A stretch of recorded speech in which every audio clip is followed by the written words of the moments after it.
Officers found the suspect in this neighborhood on North Sheridan Avenue near East 6th Street, just up the road there.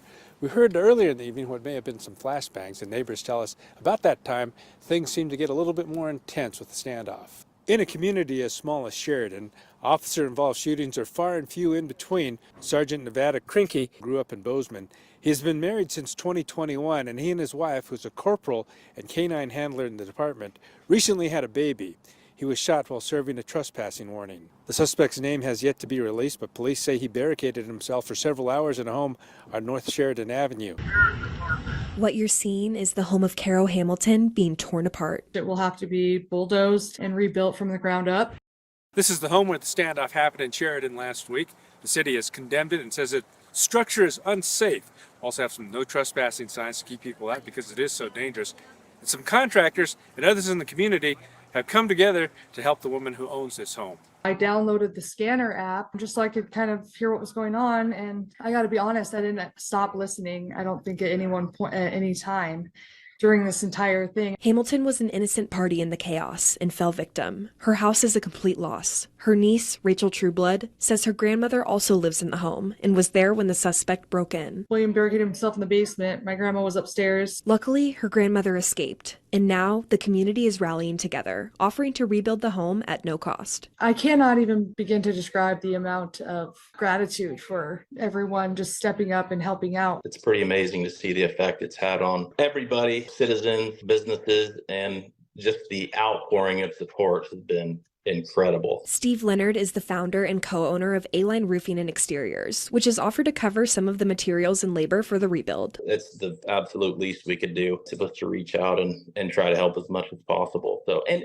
it's not just us. I mean, there's so many people looking for a way to help. Leonard found out about the efforts through Tim Bork, the general manager of Connect Home Center, which is also donating materials. All the labor to rebuild her home. I've got 2 contractors already. One's going to build the house and the other ones are going to side and roof it and stuff like that. Some of our vendors are willing to donate lumber already and donate siding and just all kinds of things. Bork says many making donations don't even know the victim. I don't know her personally yet. We're just helping out. It's amazing how everybody comes together. The community just wants to help. And we're like a big happy family for the most part. It's not even 24 hours after the end of all of this. And like literally this house is going to be rebuilt at no cost to my aunt. I just thank you so much, Sheridan and surrounding communities. Carol Hamilton thanks the 30 to 50 contractors who will donate their skills to building her a new home.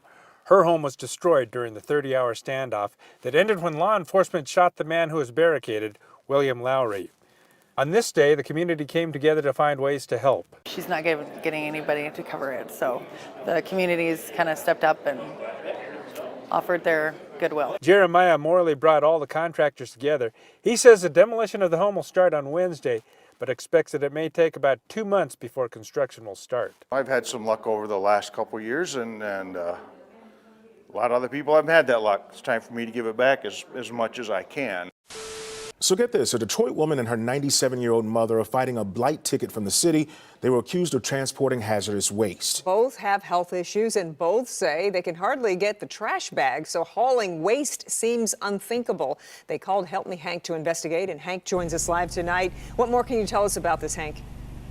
Yeah, Kimberly DeMond, it's a weird one because as you will see, Mrs. Woods and her daughter, they're meticulous about their own property. They don't like to see trash and debris in their own neighborhood. And that's why we knew we had to take some time with this ticket, work with the city and the police to figure out exactly what was going on here. Take a look. We don't have any blight, and who would report it? 97-year-old Carlene Woods and her 67-year-old daughter have called this Detroit home for decades. They take care of their home. It's one of the best looking on the block with some vacant properties and debris nearby.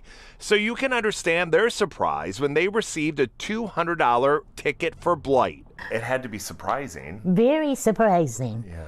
Because I'm like, Mom, what is this? What blight? Both have health issues and both can barely get a single trash bag to the curb, more or less contributing to blight here in our city. I don't want to pay a fine of $200 for something somebody else did. So I made some calls, and it led me here to Detroit Police Headquarters. Investigators found boxes from QVC with the Woods home address, but those boxes discovered miles from their own home. It's unlikely this duo would drive that distance just to dump old boxes. It's more likely, police say, that porch pirates or trash pickers got their hands on this and then dumped it illegally. What we plan on doing is reaching out to the courts, letting them know what we found out regarding the homeowner being 97 and her daughter being 67 with medical issues. That it's highly unlikely that they were responsible for the transportation and the dumping, and see if consideration is an option. And listen, investigators are doing a great job out there, right? I mean, they see the addresses on the box, they trace it back. That's what they're supposed to do, and we applaud them for that. But this was a case where it appears that porch pirates may have snagged those packages, dumped them miles away, and then Mrs. Woods and her daughter stuck with that $200 ticket. As I think it was President Reagan said, we're from the government. We're here to help.